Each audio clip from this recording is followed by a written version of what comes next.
Oke. Selamat pagi semua. Hari ini kita melihat tentang Epikureanisme. Epikureanisme itu dari seorang pemikir yang bernama Epikurus. Jadi ada Epikurus orangnya, Epikureanisme pemikirannya. Ini adalah pemikir-pemikir post Socrates, bukan post Aristotelian, pasca Aristoteles. Aristotelian. Ya. Ini gimana slide-nya? Slideshow, oke.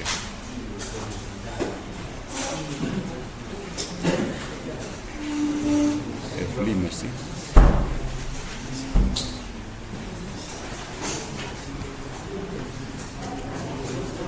Tokoh ini bernama Epikurus. Sahabat. F5 ya.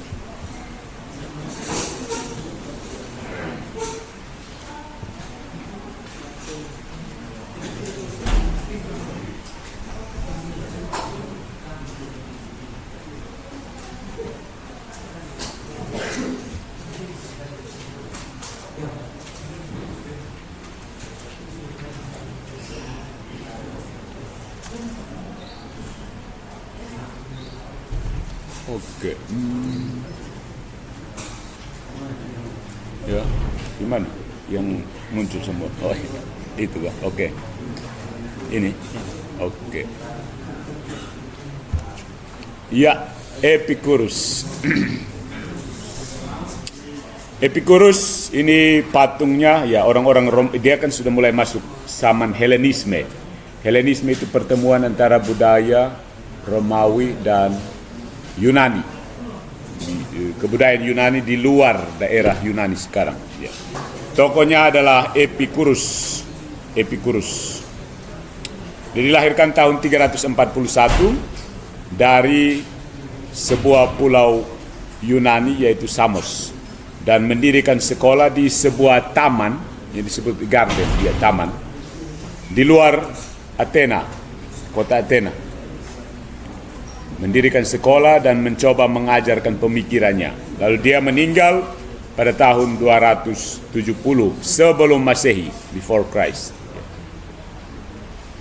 Jadi Epikurus ini dikenal sebagai mengajar di taman. Nanti kemudian kita lihat ada satu kelompok pemikir lagi, mereka mengajar di serambi-serambi, yaitu stoikisme.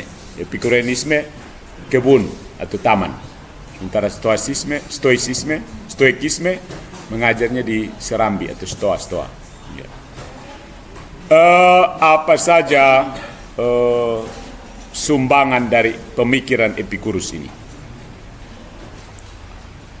Dia mengadopsi dan memodifikasi atomisme awal dari Leucippus dan Demokritus. Ya.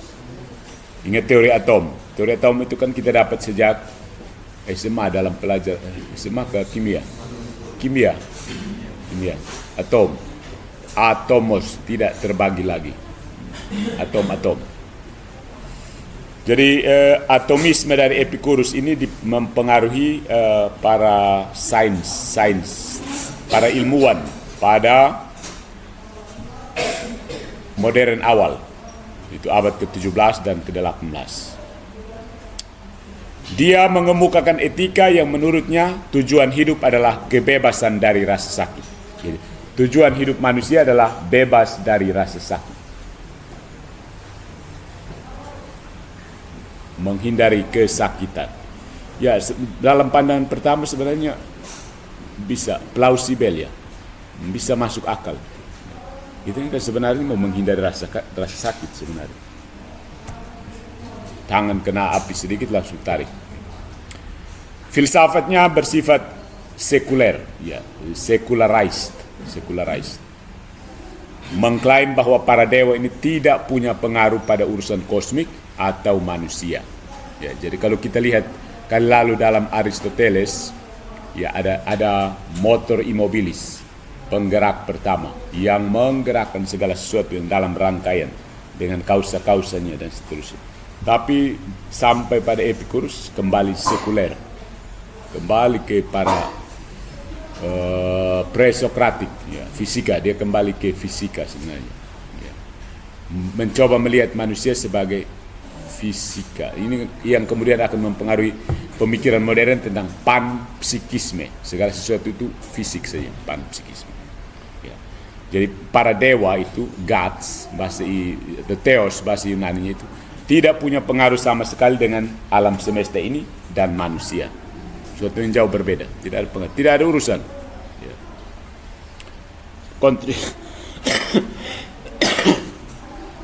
Kontribusi pemikiran Epicurus.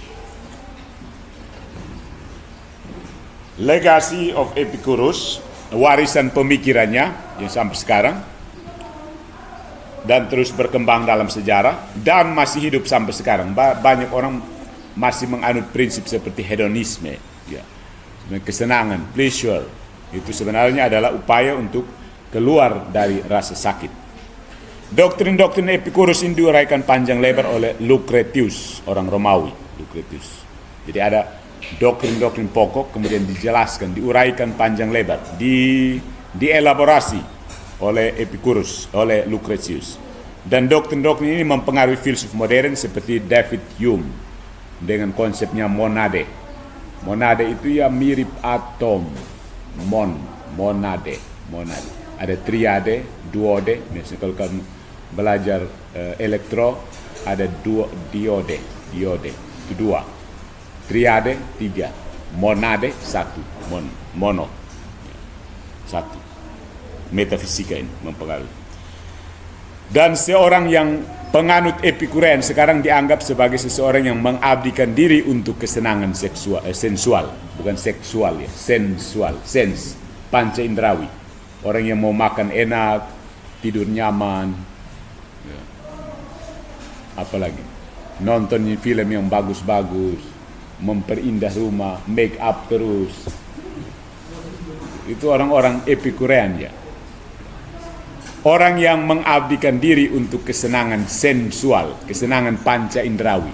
Dilihat, didengar, yang indah-indah, ya, senang-senang lah. Orang-orang seperti ini masih ada ya. Di antara para frater juga pasti banyak yang Epikurean ya. Orang-orang Epikurean. Hias kamar terlalu begitu. Sampai dia tidur tidak bangun lagi karena kamar terlalu gagah tuh dia hias. Akhirnya tiap hari dia tidak datang kuliah, dia duduk di kamar saja.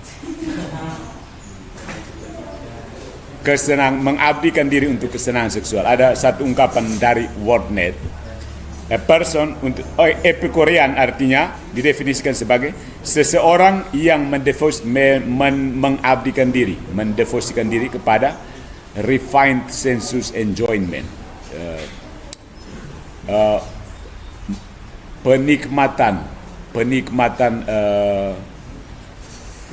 panca indrawi yang diperhalus, pokoknya diperbaiki, yang bagus, refined, diukir-ukir begitu. Macam orang kalau bicara ukir-ukir bibir,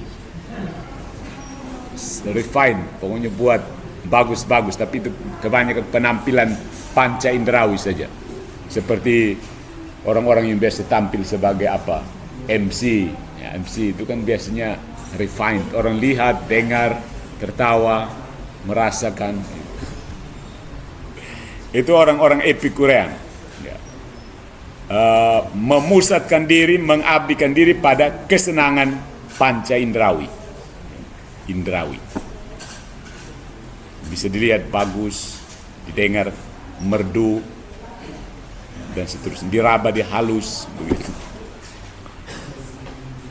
Dan sebenarnya produk-produk sekarang juga menawarkan kepada kita model-model seperti itu. Refined sensuous enjoyment, sensuous enjoyment ya. Orang kan kalau mau tampilkan dia pun diri ke sosial media, misalnya dia edit dia pun foto dan video itu ulang-ulang. Itu refine supaya orang lihat bisa enjoy. Cukup foto sekali posting, saya kenapa mesti edit sana sini, ke strike ini, ke turun ini, hapus ini, ya. Refine maksudnya yang situ, refine seperti itu. Edit kasih bagus. Itu orang-orang ciri orang Epikurean. Kita akan lihat mengapa ada pemikiran seperti Epikurean adalah orang yang menikmati refined sensuous enjoyment. Seperti makanan yang bagus, makanan yang bukan sekedar nasi dan lauk tapi bisa tambah dan piringnya juga diatur seperti ini, sendoknya di sebelah sini. Kalau makan di restoran-restoran besar biasanya orang atur seperti refined, beradab, high civilized. Ya. Terus kita lihat kehidupan nyata dari seorang Epikurean, Epikurus itu sendiri. Epikurus dan para pengikutnya ini menjalani kehidupan yang relatif terpencil di sebuah taman yang dimilikinya di luar Athena. Dan mereka orang luar kota ya, luar kota, orang pinggiran. Kalau di Kupang itu kayak seperti di Oevelo begitu atau Noel Baki. Penlasi terlalu kampung.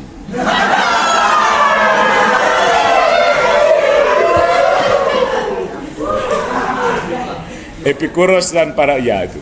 Mereka menghargai persahabatan di atas sebuah hubungan sosial lainnya.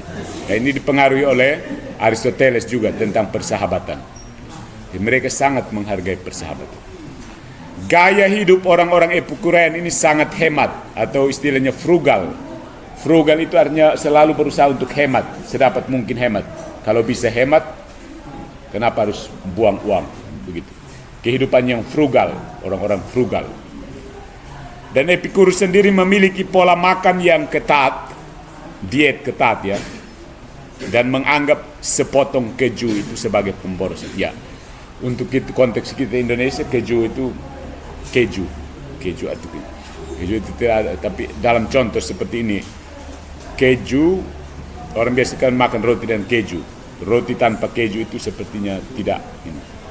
Begitu dia menganggap tambahan keju itu juga seperti sebuah kemewahan. Nah, dari sini kita lihat sepertinya ada kontradiksi ya. Sepertinya ada kontradiksi. Mengharapkan kalau seorang Epikurean itu dialamatkan kepada mereka yang menikmati keindahan, kenikmatan sensual. Tetapi kenyataannya para Epikurean yang asli itu hidup seperti ini. Terpencil di luar kota, lebih menghargai persahabatan, dan justru hidup sangat hemat.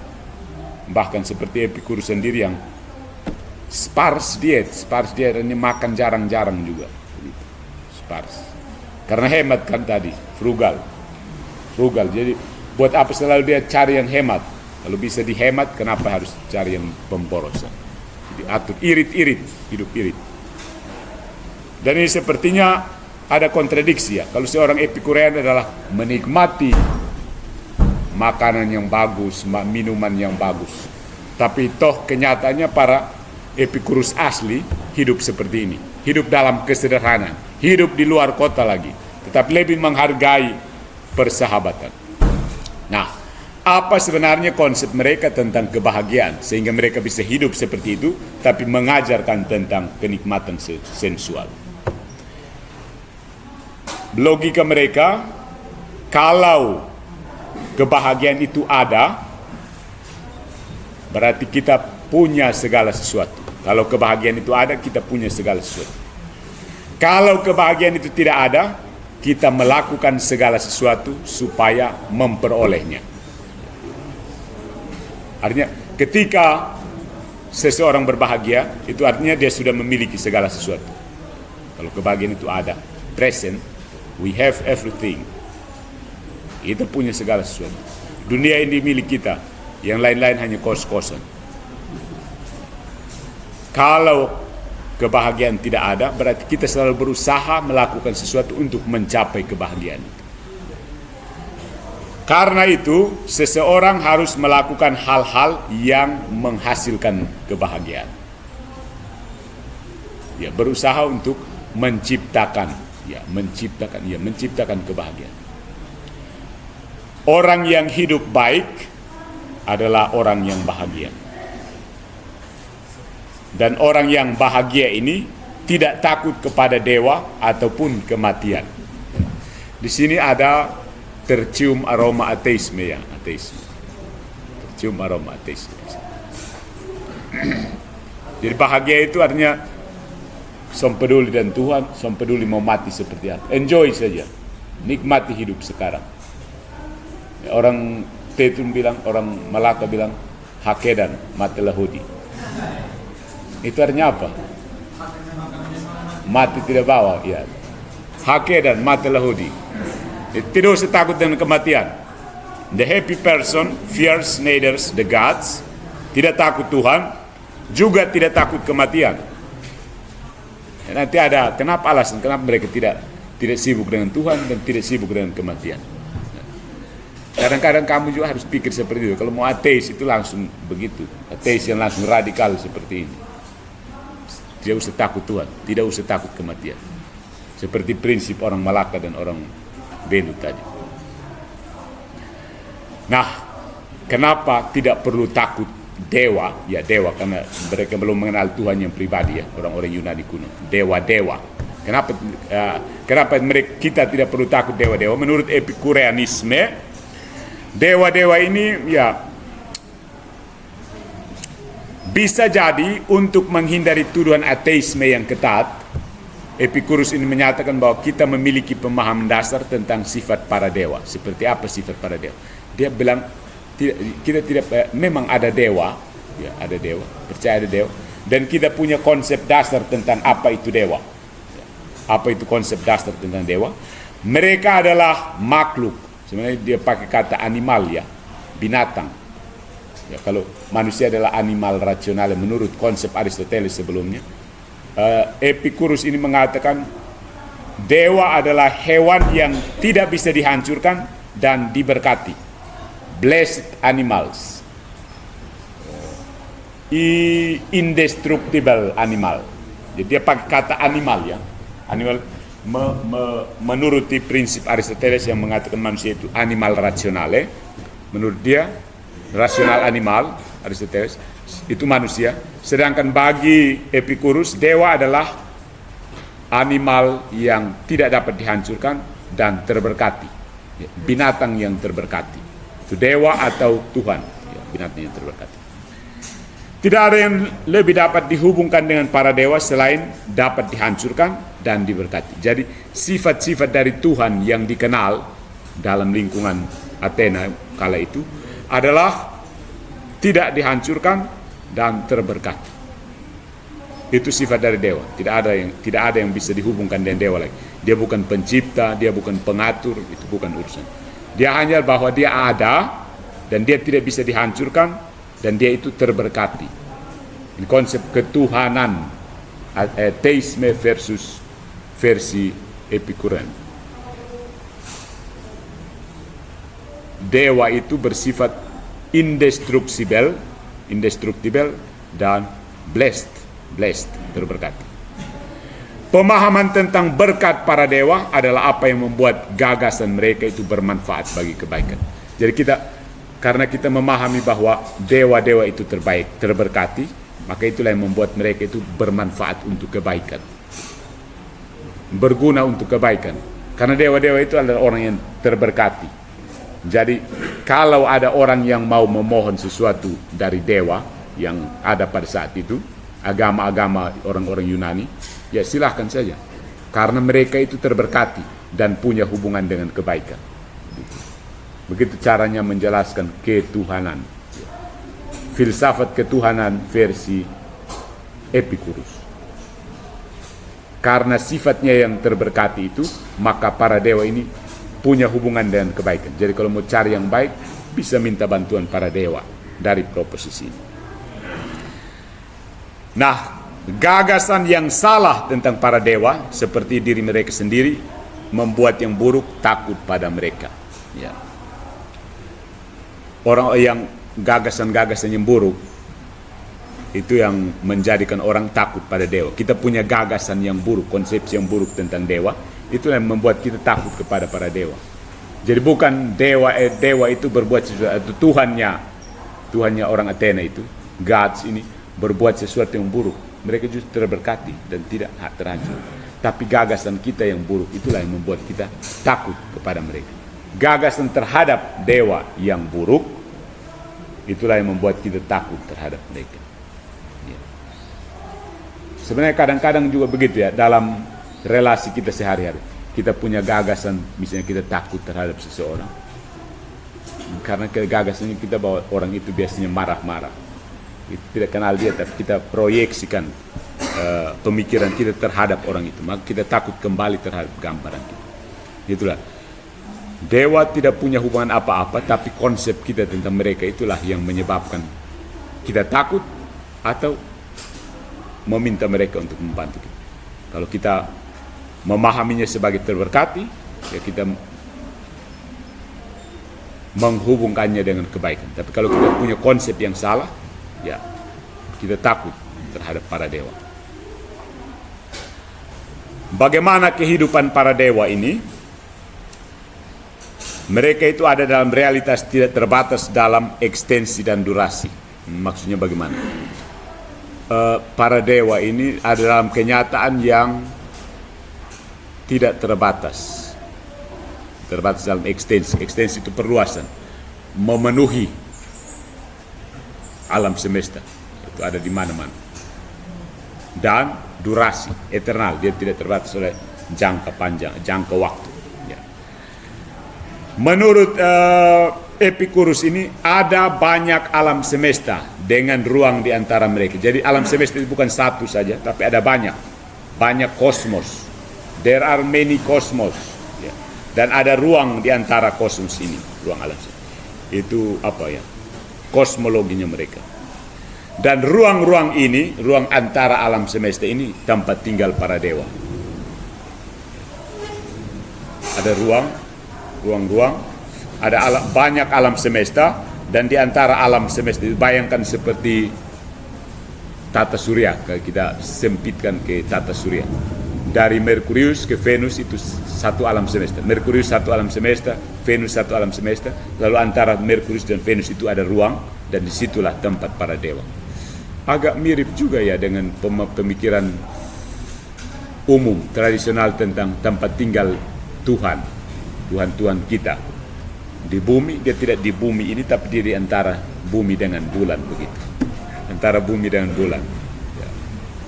Langit kan Tuhan itu. Seperti kalau orang Dawan ya, Tuhan itu tempat tinggalnya di langit, maka disebut Wisneno ya. Pengaruh para dewa tidak melampaui tempat di mana mereka tinggal ya. Mereka tidak pengaruh ya. Mereka tinggal di antara ruang, antara kosmos ini. Mereka tidak mempengaruhi kosmos. Mereka sibuk di tempat mereka itu. Jika para dewa, ingat dewa ini artinya Tuhan ya. Tuhan, konsep Tuhan. Jangan langsung ke dewanya orang-orang Hindu begitu. Tuhan pada umumnya. Tuhan orang Yunani, Theos. Jika para dewa itu baik dan mempengaruhi urusan manusia, mengapa kejahatan itu ada? Ini pertanyaan mereka, karena menurut Epicurus kan dewa itu tidak mempengaruhi. Itu alasannya karena kejahatan itu ada justru kan dewa-dewa tidak mempengaruhi manusia. Mereka sibuk dengan diri sendiri. Tapi ada kejahatan. Kejahatan tetap terjadi. Yaitu menegaskan bahwa dewa-dewa memang tidak mempengaruhi manusia itu sendiri. Nah, dengan konsep ketuhanan seperti ini, dia menjawab pertanyaan pertama, jangan takut kepada Tuhan. Jangan takut kepada dewa. Don't fear gods. Non timere. Yang kedua yang tidak perlu ditakuti oleh manusia adalah kematian. Kematian. Kenapa kita tidak boleh takut mati? Ada banyak frater-frater yang takut mati kan? Makanya dia doa terus supaya kalau bisa dia jangan mati dulu. Kematian adalah akhir dari pengalaman indrawi. Ingat, pengalaman indrawi. Ini konsep dari Epicurus ya.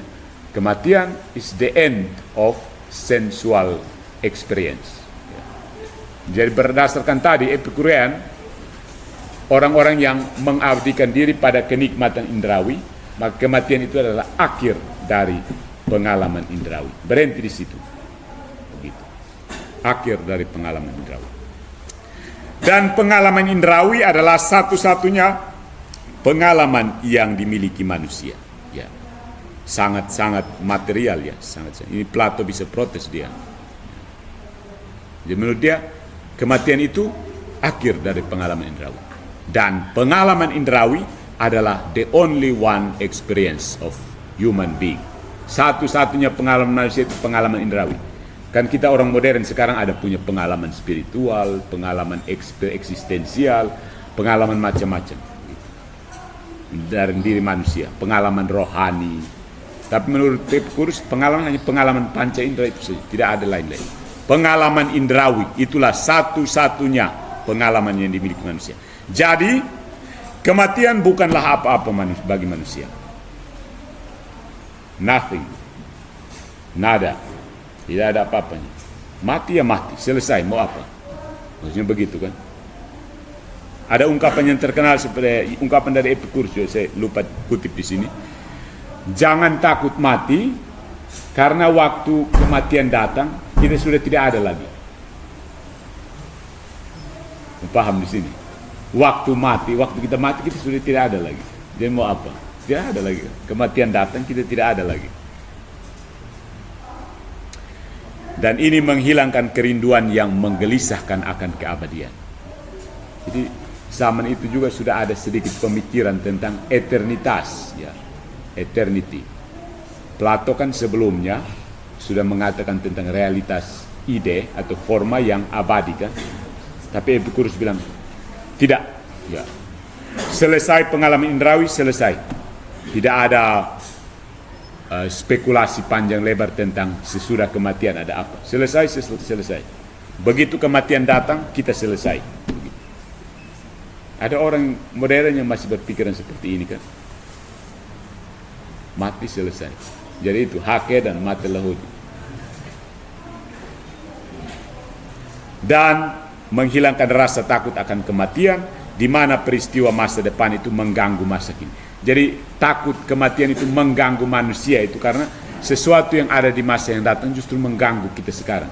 Kita tidak bisa menikmati sekarang pengalaman indrawi sekarang justru karena kita terganggu dengan pertanyaan nanti mati, sesudah mati ini ada apa, begitu. Jadi Epicurus hanya mengatakan selesai satu-satunya pengalaman manusia adalah pengalaman indrawi, dan dengan kematian pengalaman indrawi itu berhenti dan kita menjadi tidak ada. Mau apa lagi? Jadi tidak usah takut kematian, tidak usah takut Tuhan, karena Tuhan tidak campur tangan, dia urus dirinya sendiri. Pemikiran yang cukup bagus juga ya kalau orang modern yang pemalas gereja dia bisa epikurean. Jadi kalau mau ajar anak besok-besok kalau kamu ada anak ya, tidak melanjutkan cita-cita jadi imam, misalnya kamu punya keturunan, ajar dia supaya ateis mulai seperti ini. Mulai dia baca-baca Epicurus, kemudian baru kembangkan dengan Nietzsche mereka, Feuerbach, kamu jadi ateis sudah. Gitu. Kan ada pemikirannya, tinggal kamu ajarkan yang mana pemikiran yang mana. Makanya itu pentingnya para calon imam belajar filsafat begitu, supaya menilai. Semua pemikiran yang ada di dunia itu dikenal. Sehingga mendekati Tuhan jangan pilih-pilih dasar filosofis. Ya. Jadi siapa di sini yang masih takut mati, ya pikir baik-baik, tidak usah takut mati. Oke. Nah ini kalau tentang kematian. Lalu, nah setelah menjelaskan jangan takut mati, kita lihat apa itu kehidupan itu sendiri. Ya. Jadi kalau sudah mati begini-begini, mati itu selesai pengalaman indrawi, lalu ada apa dengan kehidupan? Kehidupan itu tidak menyinggung orang yang bijak. Offend itu menyinggung, tapi menyinggungnya dalam arti menyerang maksudnya. Kan kita punya kata ofensif ya, ofensif. Jadi singgung yang bukan saja singgung biasa, tapi singgung yang senggol begitu. Senggol mau kasih jatuh. Ya. Living does not offend the wise person. Penghidupan itu tidak menyinggung orang-orang yang bijak. Maksudnya bagaimana ya? Kehidupan itu sendiri tidak ada urusan dengan kebijaksanaan. Tidak ada urusan dengan mencari kebijaksanaan, lebih bijak dan seterusnya. Menikmati saja pengalaman indrawi yang ada. Tidak usah spekulasi macam-macam. Begitu maksudnya. Tidak usah pikir abadi, nanti kematian kita mau apa. Lepas, easy going, nikmati saja apa yang ada, begitu. Nikmati saja pengalaman indrawi. Hindari rasa sakit, selesai.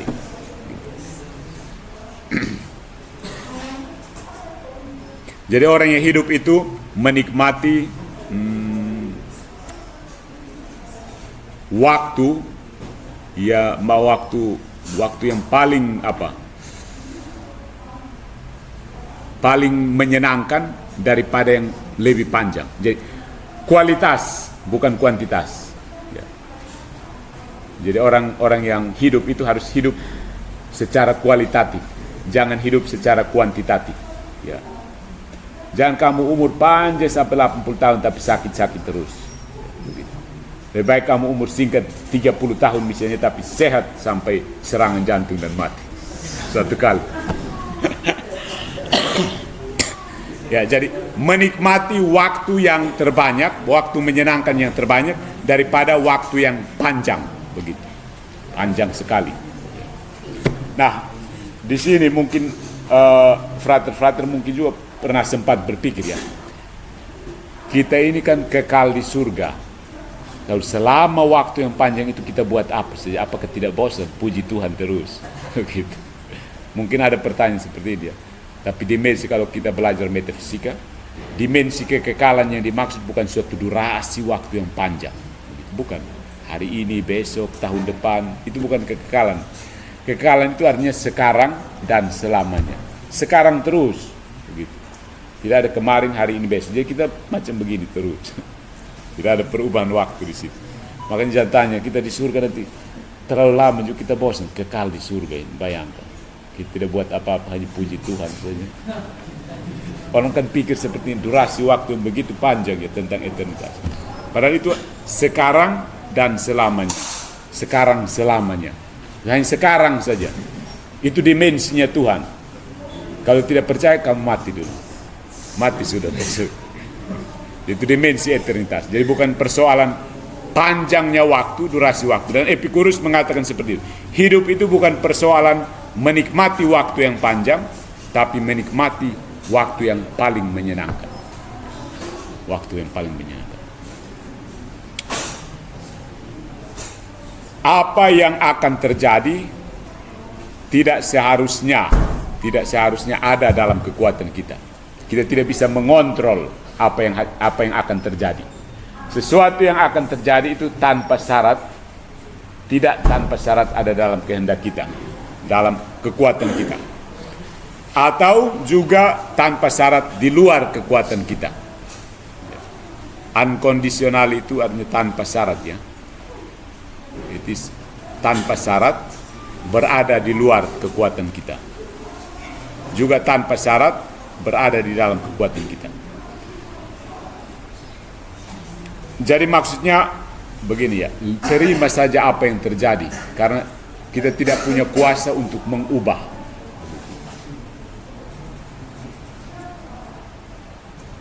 Dan juga ya seperti segala sesuatu terjadilah. Mau terjadi apa yang terjadi terjadilah. Semacam filsafat kepastrahan, pasrah. Ada ungkapan bahasa apa? Bahasa Spanyol mungkin. Que sera sera ya. Ada yang pernah dengar. Que sera sera. Apa yang terjadi terjadi. Let it be. Ini macam judul lagu semua ini. Sebenarnya judul lagu itu juga dari filosofi seperti ini ya. Jadi sesuatu yang akan terjadi bukan tanpa syarat itu ada dalam kekuasaan kita. Ada dalam kekuasaan kita. Dan juga tanpa syarat, unconditionally, tidak ditentukan di luar. Dia terjadi begitu saja. Nanti kita lihat kenapa ada pemikiran seperti itu. Spirnya itu ada di teori tentang atom. Jadi seseorang tidak diharapkan untuk mengontrol segala sesuatu atau menyesali segala sesuatu yang tidak bisa dihindari. Dia tidak usah menyesal kalau tidak bisa tidak bisa selamat dari kecelakaan kecil misalnya. Apa yang tidak bisa dikontrol tidak usah. Ya ini ada satu doa ya, Tuhan berikanlah aku kekuatan untuk mengubah, tapi juga ketabahan untuk menerima apa yang tidak bisa diubah. Kekuatan untuk mengubah keberanian untuk mengubah apa yang bisa diubah, dan ketabahan untuk menerima apa yang tidak bisa diubah. The Serenity dari Santo Franciscus kayaknya, ya. Jodoh. Doa-doa ada pengaruh Epicurus, ya. Jadi tidak usah harap terlalu banyak. Terimalah apa yang terjadi.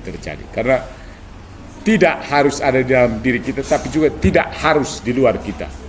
Jadi macam pokoknya terputar. Kadang kita ditentukan, kadang kita yang menentukan, kadang juga kita ditentukan. Terima saja apa yang terjadi. Ya. Itu kehidupan. Lalu bagaimana dengan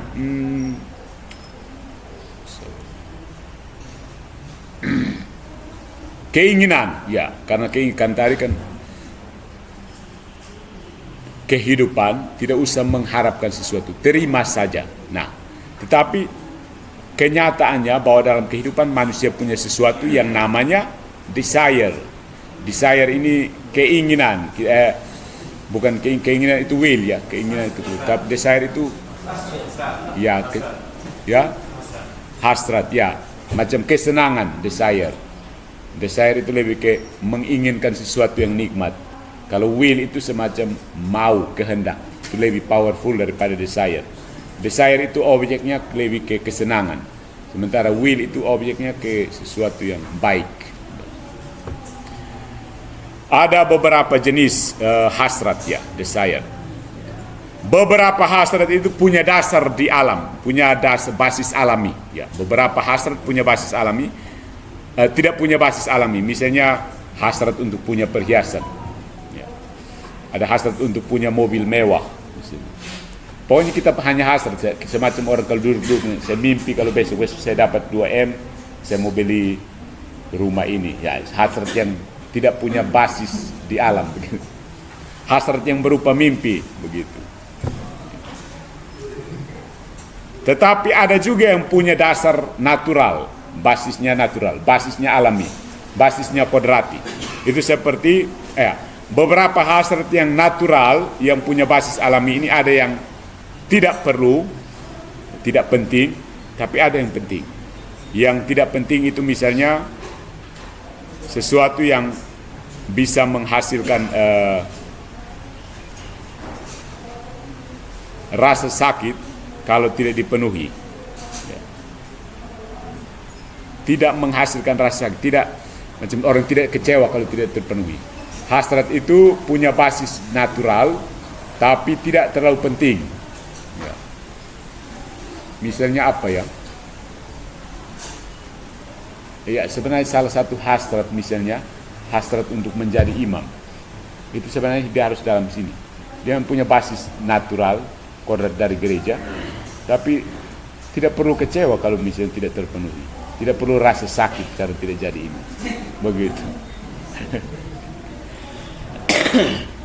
Atau dalam contoh ini, misalnya mau rencanakan satu pesta. Misalnya kamu wisuda lalu pesta mau undang teman-teman, pesta besar. Itu kan hasrat. Hasrat yang berasal dari natur, basis alami, kan orang bersuka cita, bersukaria. Tapi kan kalau tidak jadi pesta juga pasti tidak terlalu sakit, kan. Sudah kita kumpul doa saja, undang teman-teman. Makanya pesta wisuda yang hasratnya adalah bersama-sama bersuka cita karena keberhasilan, tapi toh ada yang buat pestanya besar sekali, ada yang bahkan tidak pesta sama sekali. Jadi tidak dipenuhi karena tidak penting, it's not necessary. Jadi kalau tidak dipenuhi pun tidak menimbulkan rasa sakit. Itu hasrat natural yang tidak penting. Tetapi juga ada hasrat natural, hasrat alami yang penting.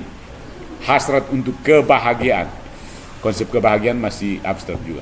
Hasrat untuk membebaskan tubuh dari kesulitan. Ya, tentu saja kalau kamu punya tangan keseleo, kan hasrat itu harus dipenuhi. Hasrat urut kembali, kalau tidak kamu sakit terus. Dan hasrat untuk hidup itu sendiri. Ya.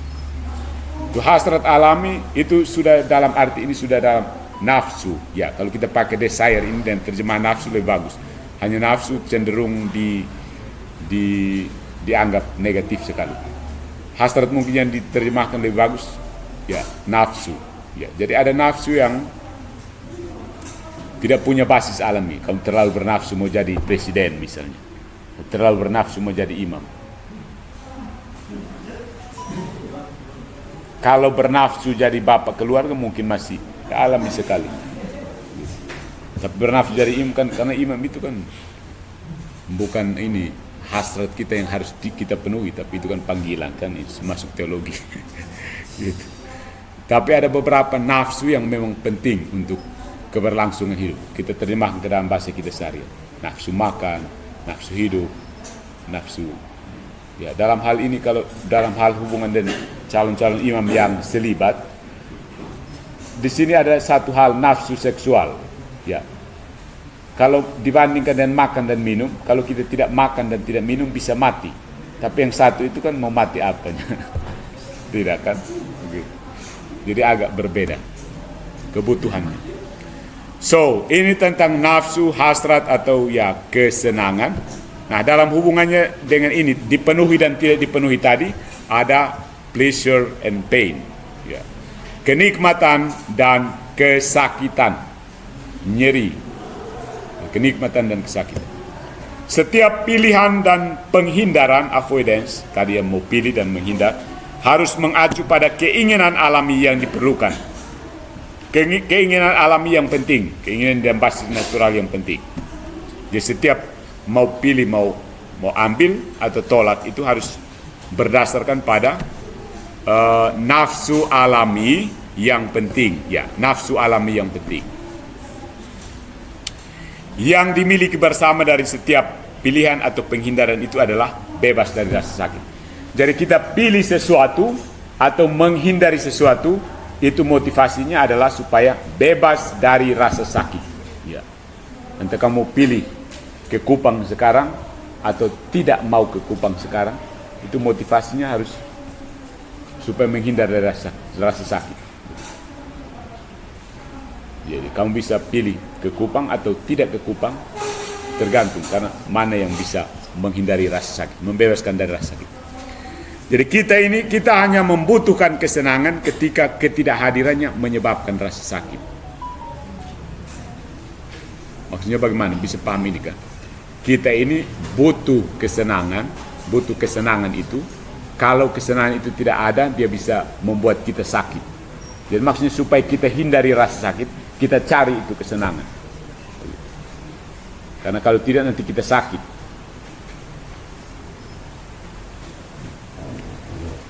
Ketika kita tidak kesakitan, tidak mengalami rasa sakit, kita tidak membutuhkan kesenangan. Sampai sini bisa paham tidak? Bisa. Okay. Waktu kita membutuhkan, kita hanya butuh kenikmatan itu, kesenangan itu. Kalau tanpa rasa senang itu kita bisa sakit, begitu. Jadi kamu ini perlu makan es krim. Misalnya itu senang makan es krim, kamu perlu makan, karena kalau kamu tidak makan nanti kamu sakit, demam 3 hari misalnya.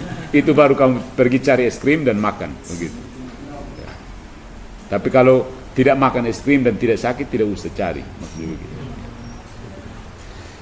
Jadi kalau ketika kita tidak sakit, berarti memang kita tidak butuh kesenangan. Jadi maksudnya duduk tidak ada apa-apa, kamu mencari kepuasan begitu. Itu juga bukan maksud dari Epicurus. Hidup ini hanya mau cari kenikmatan saja. Intinya ada pada menghindari rasa sakit. Jadi kalau tidak ada rasa sakit dan kamu tenang-tenang, tidak usah bikin aneh-aneh, maksudnya begitu. Ya. Jangan duduk tidak ada hal-hal apa mencari. Jalan pesiar kok, begitu. Itu kan cari kesenangan tanpa menghindari rasa sakit. Itu kan hanya semata cari kesenangan. Padahal dia tidak pesiar juga, tidak sakit kan, begitu. Ada beda. Jadi beda. Sedikit di sini ada sedikit perbedaan antara orang yang hedonis dan orang yang epikurean kan. Orang epikurean itu cenderung untuk menghindari, fokusnya pada menghindari rasa sakit. Kalau orang hedonis itu fokusnya cari kesenangan. Jadi sedikit berbeda. Ada subtil, maksudnya perbedaannya kecil tapi itu ada beda, tetap ada beda. Jadi kalau duduk tidak ada hujan, tidak ada angin, ya saya tenang-tenang. Tidak perlu cari kesenangan begitu. Tapi kalau memang saya sakit karena tidak bisa buat tidak dapat kesenangannya itu, ya saya akan cari itu kesenangan supaya jangan sakit. Begitu. Ya kalau saya duduk-duduk dan sudah tidak makan misalnya, saya harus cari makan yang ini supaya saya jangan sakit perut begitu. Dan seterusnya. Tapi kalau tidak ada apa-apa ya tidak usah cari itu kenikmatan. Santai-santai, biarkan segala berlalu. Apa yang terjadi, terjadilah. Dan kesenangan yang terbesar itu mereka masih menegaskan, Epicurus menegaskan, bukan kesenangan fisik. Meskipun Epikurean dalam pengertian positif adalah orang yang mencari kesenangan indrawi, sensual, dan mereka tetap menegaskan bahwa kesenangan terbesar itu kesenangan mental, jiwa, kesenangan rohani, tanda petik ya. Nah, kesenangan rohani ini yang dimaksud itu adalah hidup secara terberkati, living blessedly, ya. Kesenangan itu adalah titik awal untuk hidup terberkati ya, ungkapannya terberkati. Ini adalah adalah kebaikan bawaan pertama, yaitu sejak lahir orang itu hidup secara terberkati. Berkat ini baik, sebenarnya baik. Ingat, berkat kalau dalam bahasa Latin itu benedicere, artinya berkata yang baik. Terberkati artinya kita punya kebaikan. Meskipun setiap kesenangan adalah hal yang baik, tidak semua harus dipilih.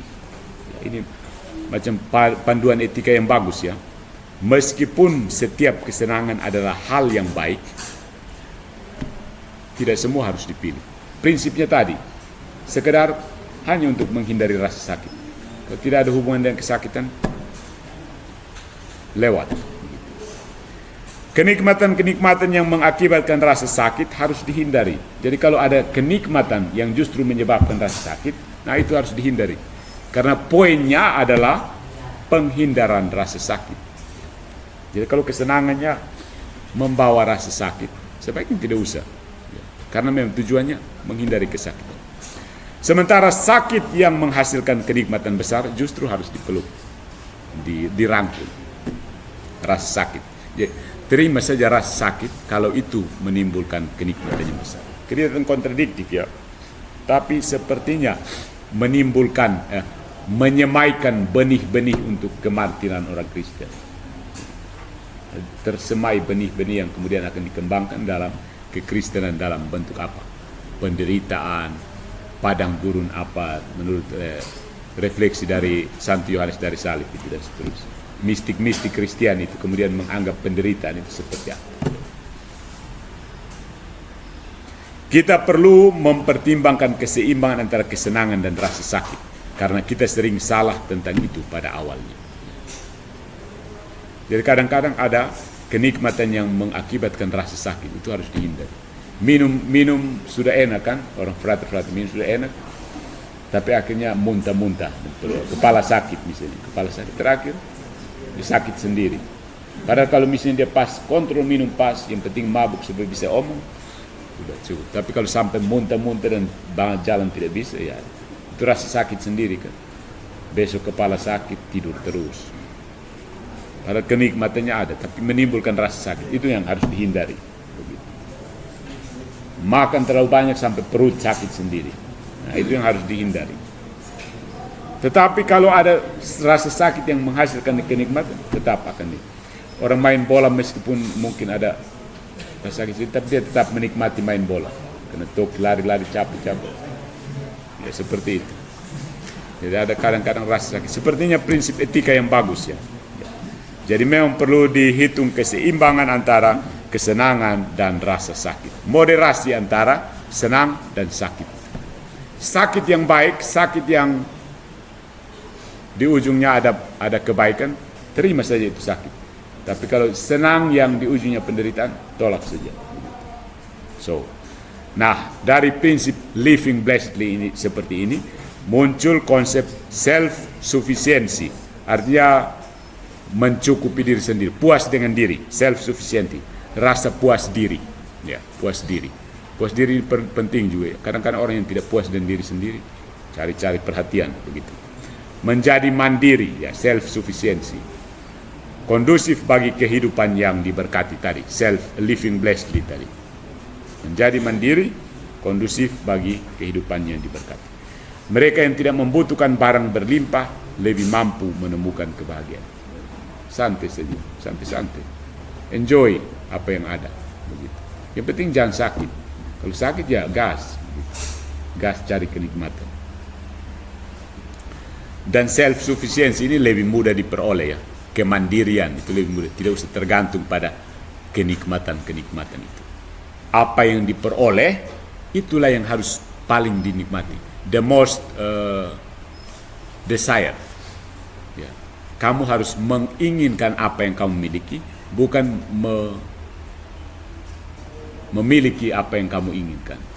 Jangan berusaha memiliki apa yang kamu inginkan, tapi berusahalah menginginkan apa yang kamu miliki. Prinsip-prinsip kata-kata orang bijak ya. Dan memang kita akan lihat Epicurus dan kemudian Stoa itu memang menarik perhatian orang modern, menarik sekali. Meskipun ada bias-biasnya, tapi prinsip-prinsip seperti ini memang prinsip orang modern. Misalnya kalau kamu baca buku baru ya relatif baru, misalnya filosofi teras, itu sebenarnya prinsip Stoi dan Epicurus itu ada di situ. Stoicisme untuk orang modern itu memang menarik, tapi dia ambil bagian-bagian yang ini saja. Tapi kalau semua secara komprehensif nanti gagal. Kita harus jadi ateis dan seterusnya. Tapi kalau ambil prinsip-prinsip etikanya bagus. Ya. Jadi silakan. Kadang-kadang dengan penuh kesadaran kamu menerapkan prinsip Epikurean, itu juga perlu. Seperti yang kita pelajari sekarang. Apa yang diperoleh itulah yang seharusnya paling dinikmati. Menjadi terbiasa dengan kesenangan sederhana menempatkan kita dalam kondisi terbaik. Ya, biasa dengan kesenangan yang sederhana itu menempatkan kita justru pada kondisi terbaik. Ketika kamu menikmati, dan banyak ya kata-kata bijak biasanya keluar dari Epikurean, sedikit Epikurean seperti ini. Ketika kamu bahagia itu, orang kan bilang bahagia itu tidak perlu ini, bahagia itu seperti ini. Apa yang ada, itu yang dinikmati. Menikmati apa yang ada. Bukan mengadakan apa yang mau dinikmati. Itu kan nanti kredit terus jadinya. Akhirnya gaji habis karena kredit terus. Karena dia menginginkan apa yang tidak ada. Lalu dia bisa menginginkan apa yang ada. Dan itu membuat kita sehat, ya, self-sufficiency. Menikmati apa yang ada. Menjadi sehat.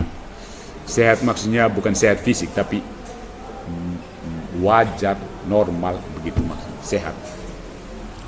Itu membuat kita tidak takut dalam menghadapi kesempatan. Ya. Maksudnya kesempatan untuk pilih atau tolak tadi. Acceptance and avoidance. Ya. Rasa kesenangan itu. Nah, dari kemandirian ini muncul prinsip justice and injustice. Ketidakadilan itu apa? Maksudnya adil. Karena ini soal menikmati apa yang ada kan. Kemudian kita tahu bahwa para Epikurean ini menghargai persahabatan. Maka di situ pasti muncul apa yang namanya keadilan. Nah, apa keadilan dan ketidakadilan itu? Tidak ada keadilan di mana tidak ada kesepakatan yang dibuat. Tetapi keadilan hanya ada ketika perjanjian yang tidak merugikan salah satu pihak. Jadi adil itu artinya sepakat dulu dan tidak merugikan salah satu pihak. Karena Epikurean ini kan sangat menghargai persahabatannya. Persahabatan itu di dalamnya tergantung konteks, termasuk konteks keadilan. Dan keadilan sendiri tidak buruk, tetapi hanya menghasilkan rasa takut akan hukuman.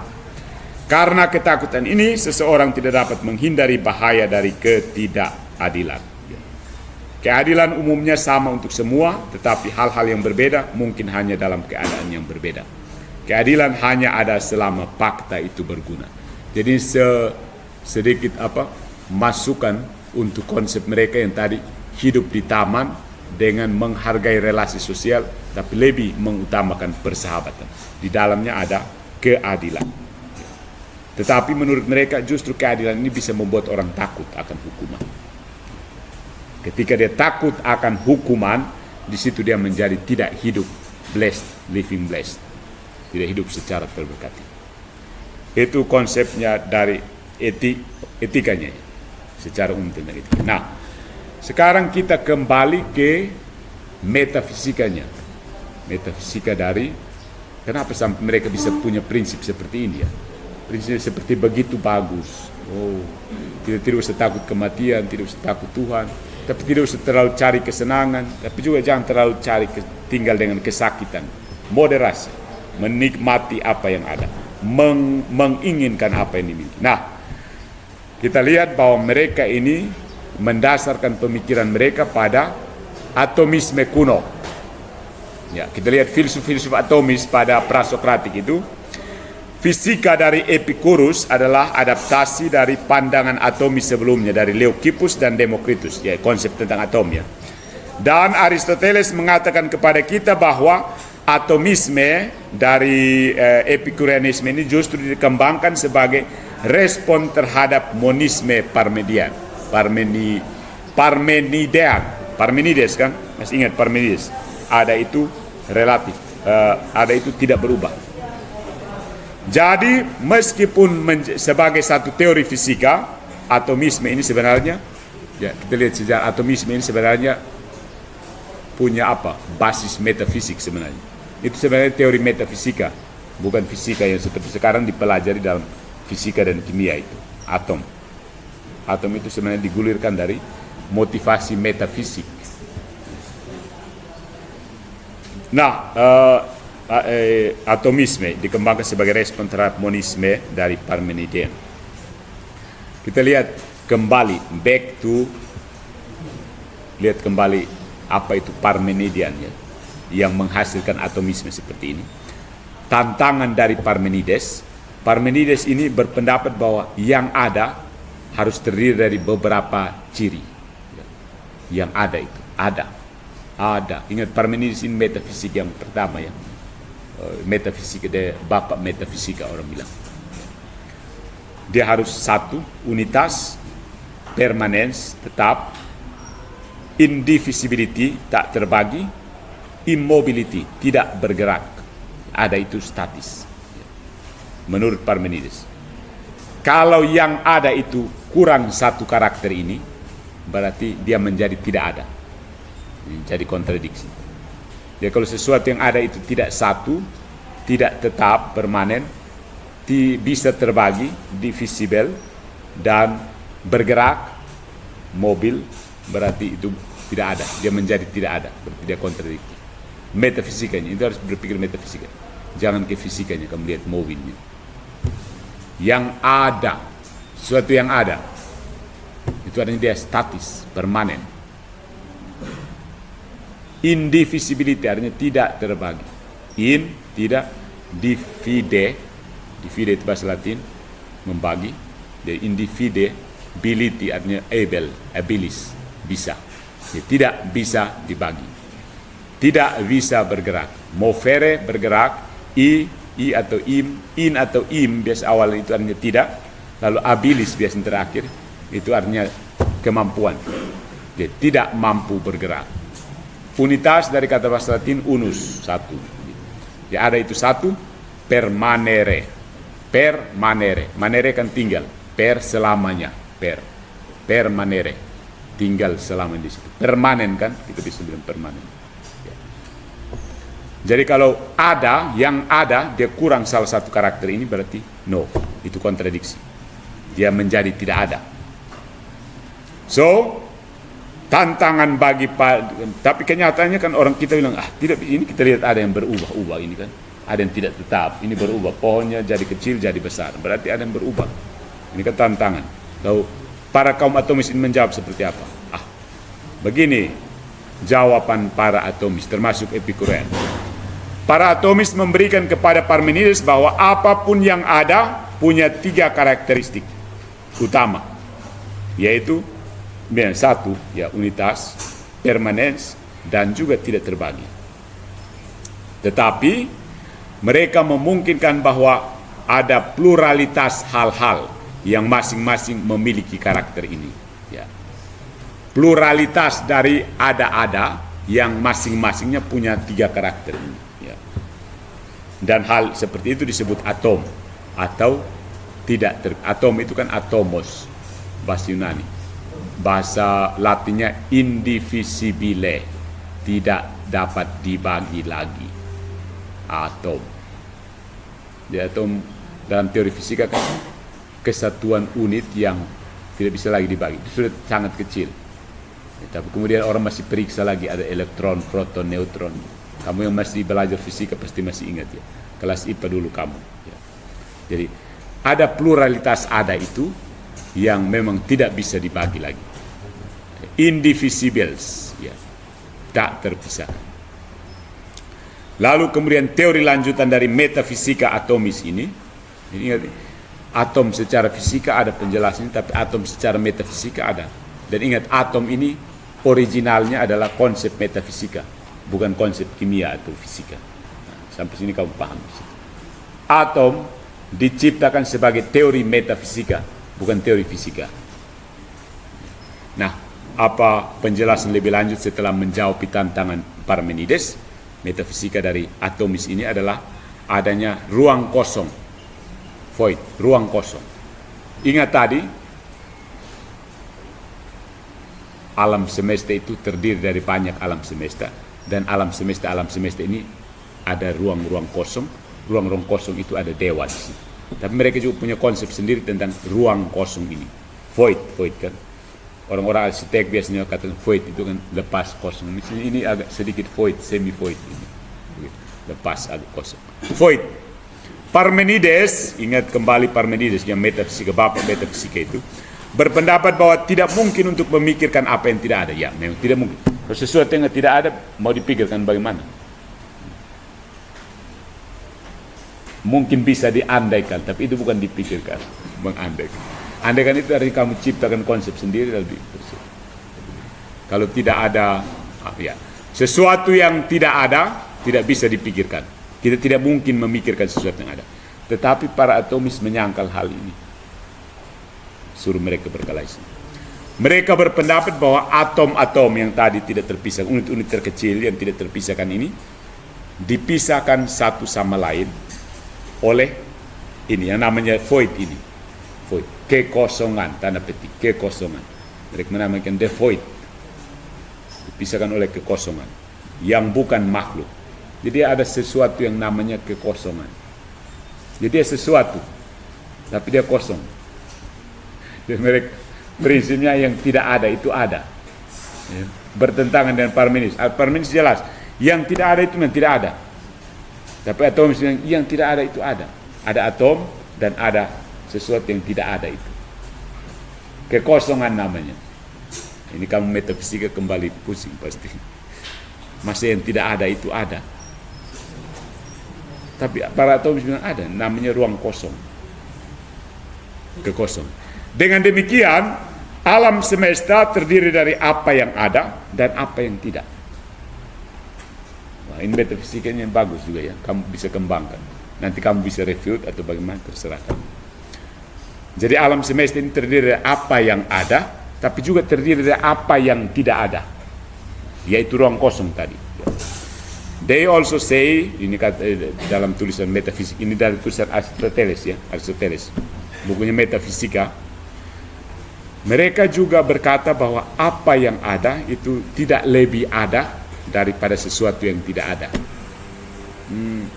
Jadi ada dan tidak ada, itu dua hal. Jadi ada, tidak ada. Dan yang ada ini dia tidak lebih ada dari yang tidak ada.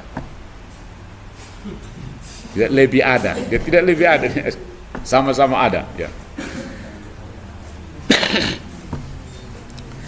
Sebab tubuh sebuah body maksudnya tubuh, body seluruh, body bukan hanya body manusia ya, body, tubuh apa saja. Tubuh itu tidak lebih merupakan sesuatu yang lebih ada daripada kekosongan. Isi itu dia tidak lebih ada daripada yang kosong. Ini metafisika yang bagus ya, kamu bisa diajak untuk berpikir. Ada itu ada atau tidak ya? Tidak ada itu ada atau tidak? Para atomis bilang ada. Tidak ada itu ada, dan dia yang ada itu dia tidak lebih ada dari yang tidak ada. Bagus ini untuk kamu pikir. Ya. Nah, ruang kosong dan gerak dengan kekosongan dan atom ini maka ada gerakan. Jadi menurut para metafisika atomistik ini, kekosongan itu diperlukan untuk menjelaskan kemungkinan gerak yang bisa dideteksi oleh indera kita. Kamu bergerak, itu karena ada ruang kosong di situ. Atom ini kan, tubuh ya, dalam pengertian fisika tubuh kita terdiri dari atom-atom. Jadi ada ruang kosong yang memungkinkan gerak itu bisa dipersepsi oleh panca indera.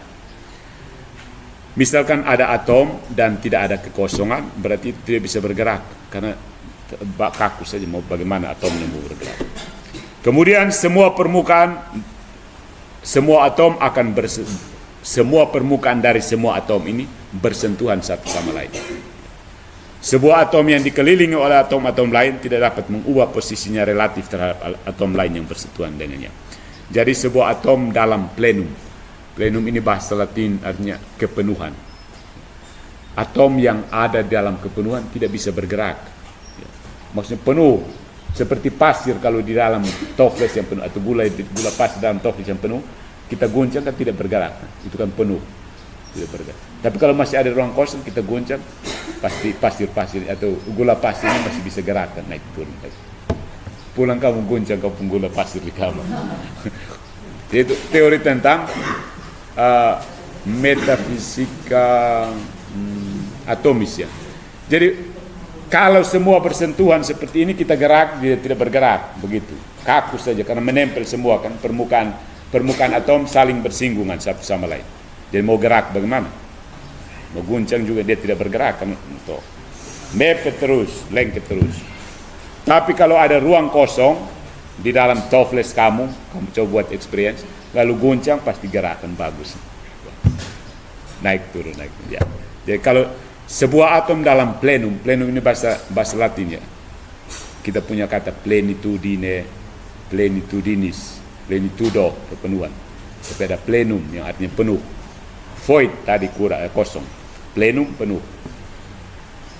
Jadi kalau itu berarti tidak bergerak. Nah, Aristoteles menyangkal bahwa sebuah atom yang dikelilingi oleh atom-atom lain tidak dapat mengubah posisinya relatif terhadap atom lain yang bersama. Ini maksudnya Aristoteles ini merebut karena Aristoteles berpendapat juga seperti Parmenides bahwa tidak ada ruang kosong. Kamu jangan sembarang atomis begitu.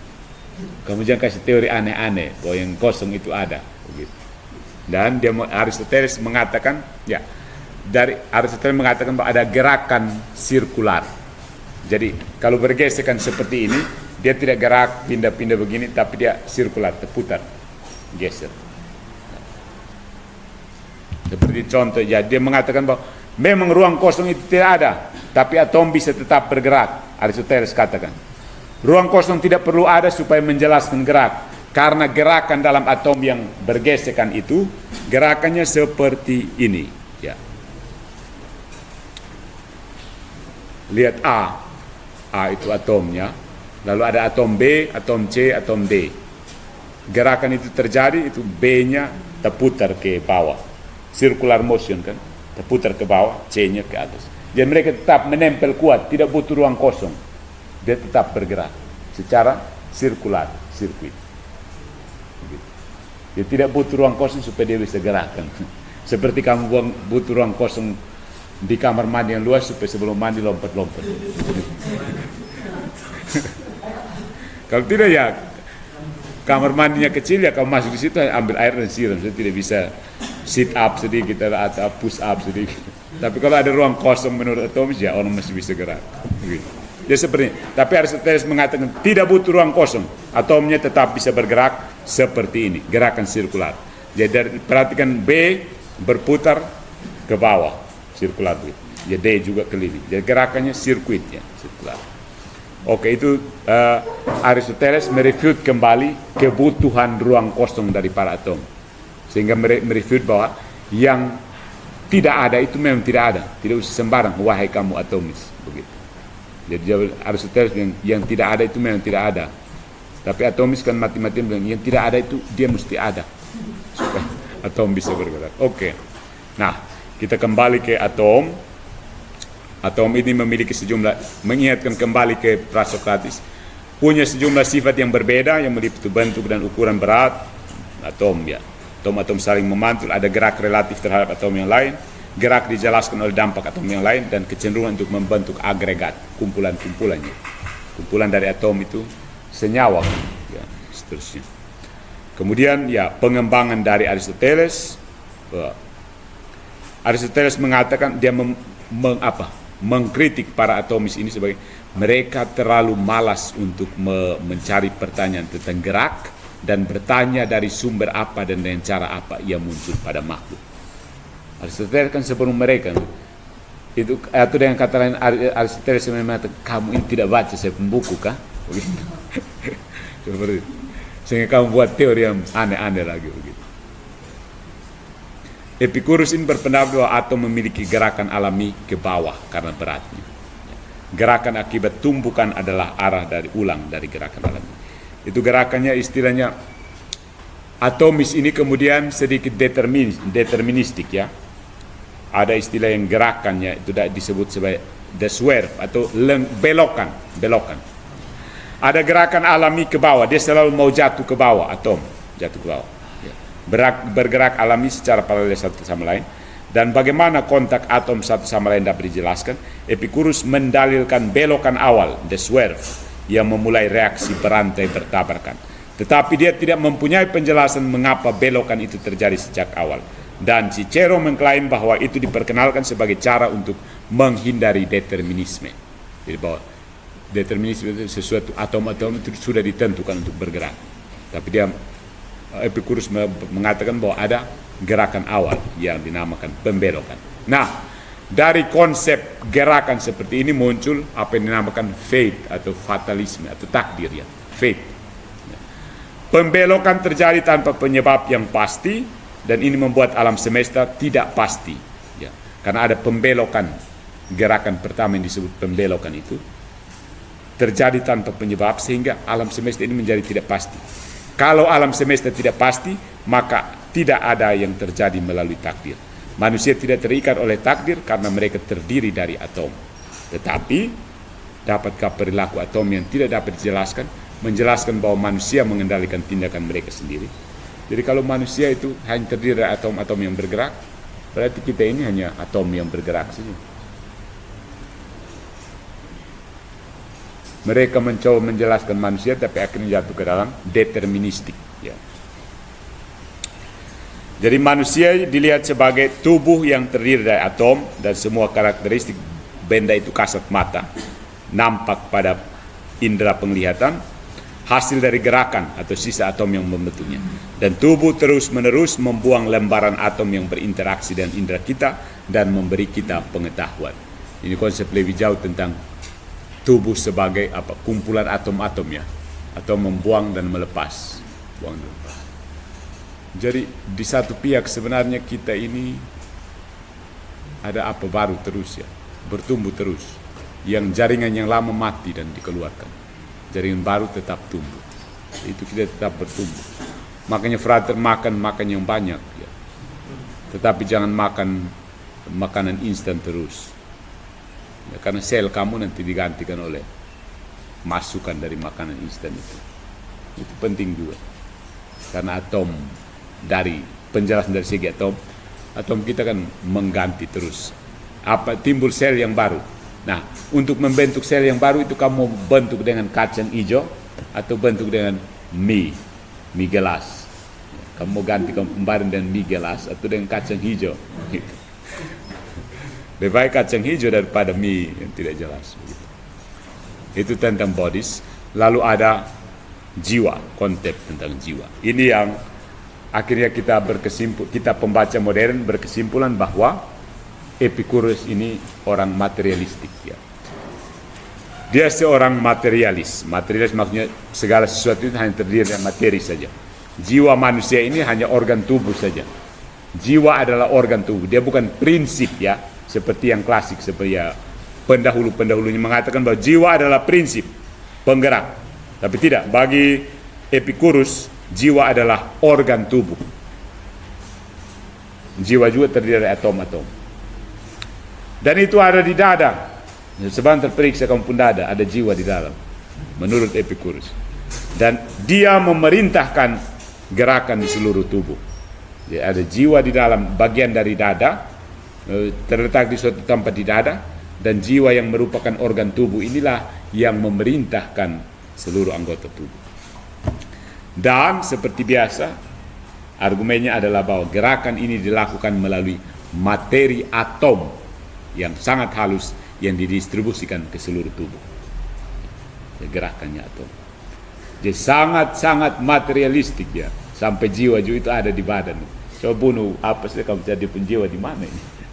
Kadang-kadang ada juga orang ya masyarakat umum kita yang tradisional katakan ini ayam ini ada dia pun jiwa, coba bunuh habis cek dia pun jiwa di mana. Kalau dia pun jiwa belum lari atau seperti itu. Pada saat kematian jiwa tidak ada lagi, selesai, hancur juga bersama organ tubuh yang lainnya kan. Jadi jiwa itu semacam bagian dari empedu kah atau apa terserah dia. Pemikiran seperti ini sedikit muncul pada Descartes. Descartes itu kan dia memisahkan tubuh dan jiwa diambil dari Plato. Kemudian dia kesulitan untuk menjelaskan bagaimana hubungan pemikiran dengan tubuh.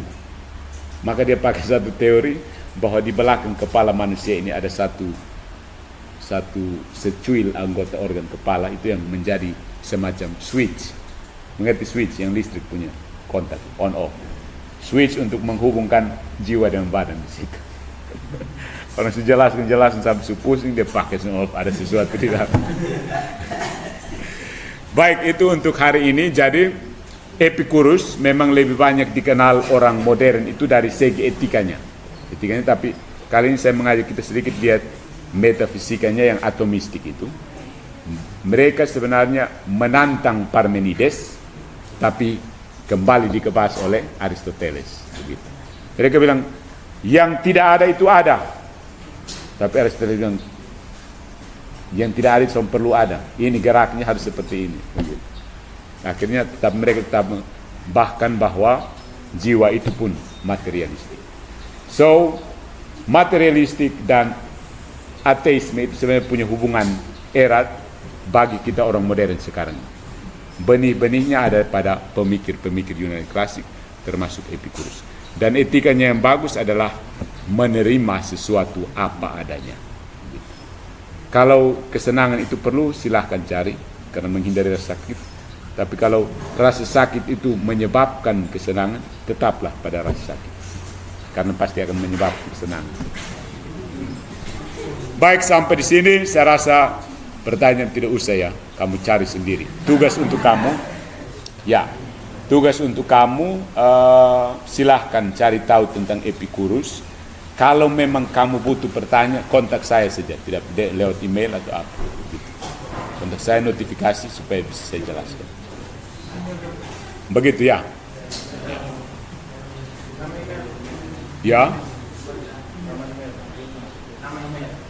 Email Patrice N. Oke, saya ketik di sini. Saya tutup.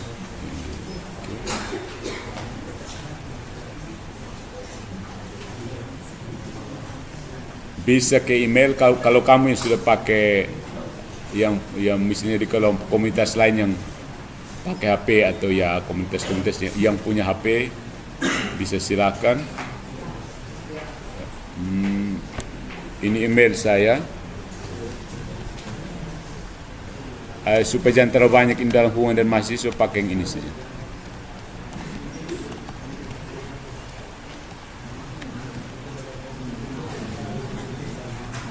Oke, ya. Jadi kalau masuk di sini berarti pertanyaan kuliah. Ini memang benar-benar urusan kuliah.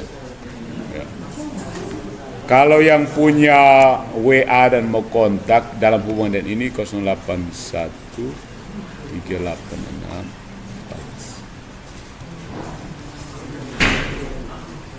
ya, kosong. Ya. Oh, sabar. Nanti saya tuntun juga. 913.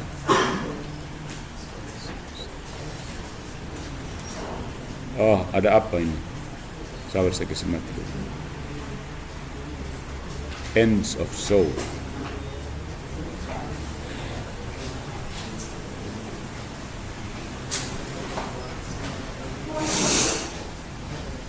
Oke. Matiin dulu.